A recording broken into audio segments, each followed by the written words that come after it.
We're back. It was 4th and 15 for the Globe Tigers, and they punted, and the ball basically got back. It bounced back. A great bounce for the Redskins. Then they have the ball at the 44-yard line of the Globe Tigers.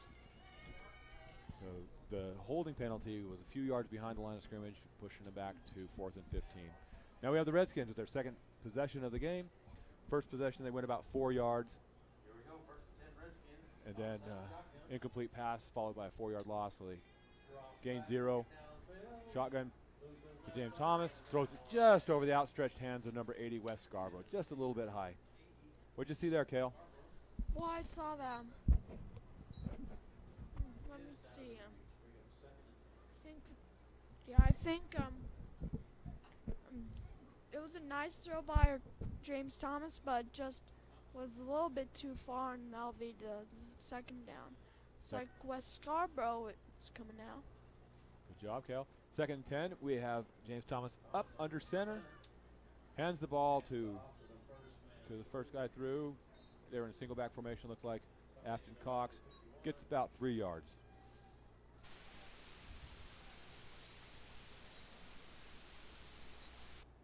Number 84 is entering the game for the Redskins. We'd like to give a little bit of a shout out here and there. Talk about our boosters that help the program, as well as other things. So we have a wishbone formation. Thomas under center. Hands it to the left back. It gets about 6-7 yards. It's going to be close to a first down. Looks like number 4, J.T. Richardson with the. Oh, it might have been Chase Lemke. Oh. Number 4, he got 6 yards on that one. That makes it 4th and inches. Again, the wishbone formation. Okay. Under center. Second guy through, number 22. And he breaks around the left side, and he goes for about 15, 16 yards. Yeah, before the snap there, you could see, like, based on their body, you could tell it's a run, and it was a greatly executed play by Tel Parker, the 5'10 junior. That's about a 13-yard gain, don't you think, Hale? Yep. Good vision, good blocking by the Redskins as Tell gets around there, and Globe Tigers are able to bring him down. Looks like for a minute he might break that. Yeah. Redskins go back into shotgun, single back. Guy in motion, gives the ball running back through. Number 28?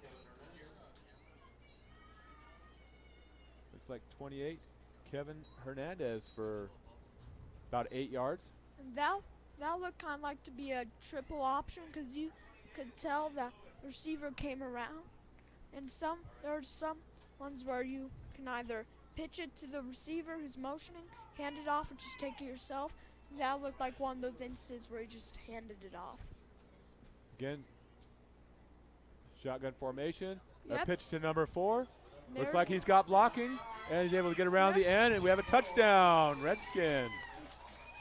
That looked like the same play there. Looks like he's got blocking, and he's able to get around the end, and we have a touchdown, Redskins. Now led to the Redskins touchdown. That was a great play by the Redskins. Gets about 4.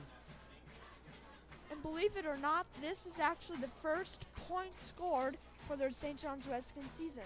First points for the Redskins season, as they're lining up back for the extra point. It looks like they're going for the 2-point.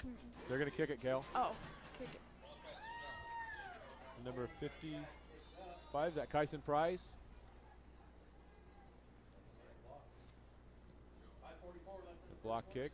So we have a 6-0 ball game with 5:44 left. As we're going to the other side, let's talk a little bit about the Booster Club and the sponsors for the St. John's Booster Club. And the Booster Club does a lot of great things here for the St. John's High School and these young men, and they also help out Legacy Team Productions.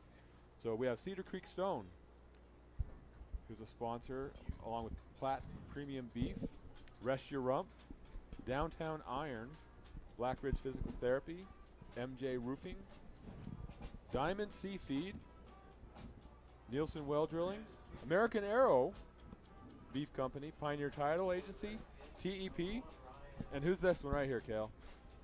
The Loft Legacy Teen Center. The Loft Legacy Teen Center is a proud sponsor of the Redskins, and we're happy to be able to live stream their home games. We also have State Farm, Navapache, Adobe Hills Dentist, Beeler Orthodontics, Live to Smile, Love Your Smile, Sherwood Quality Tax, and Hauser Farms. We're grateful for the sponsors for our booster club. Redskins lined up for the kickoff, and we have a kind of a deep, quick kick. Picked up about the 12-yard line. As he cuts back, now he cuts left, cuts back the other side. Number 11's got a great run going, and a tackle at the 37-yard line. Yeah, it looks like there's a flag on the play. What do you think that flag would be, Kale? And I was even about to say that it looked like a horse collar tackle, and then before I said that, the ref threw the flag. Yeah, it looked like a vicious tackle. The way the player goes down like that, it definitely looked like he was pulled from behind around the nameplate or inside the collar, which would constitute an illegal horse collar tackle. But it looked like it's a face mask. That was close. You were close, Mr. Greg Chav. Again, get something to tackle that high. With that, it's either a face mask or a horse collar. Same number of yards. So that adds 15 yards to the Globe Tigers. And that puts them inside St. John's territory at the 49-yard line. Globe comes to the line of scrimmage.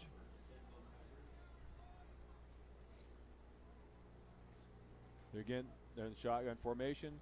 But again, their head coach told us at the beginning of the game they like to run a little bit of a spread option.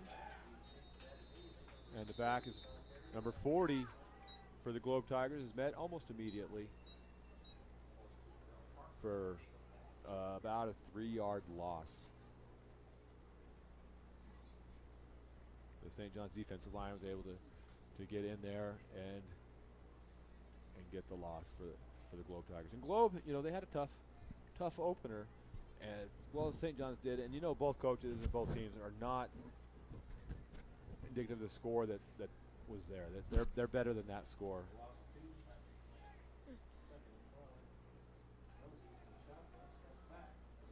And there's a pass by 3-yard. Pass by Nosey, which probably is about a 7-yard gain.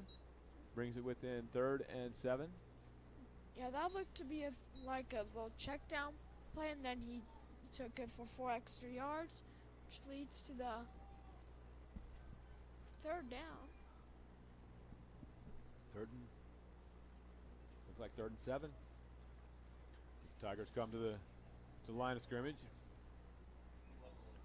We have 3 receivers on this side. And right here you can tell by, I was about to say, you can tell by the receivers' body movement that was going to be a pass. It's to be about a 2-yard loss. Now make it 4th and 12. At 4th and 12. There's a little bit of a bobble on that snap, which slowed the timing down for the Tigers. So it was good that the quarterback was able to maintain possession of it, and he lost a few yards on that to make it 4th and 12. Looks like Globe's in the punting. And James Thomas out to see the kick. We have a low line drive kick, picked up about the 20-yard line by James Thomas. Has a nice little block, gets a little seam as he breaks it up the sideline. He's at the 40, the 30. Globe has an angle on him and gets him out at about the 19-yard line. Hell, what a fantastic run and a great angle on him and gets him out at about the 19-yard line. Hell, what a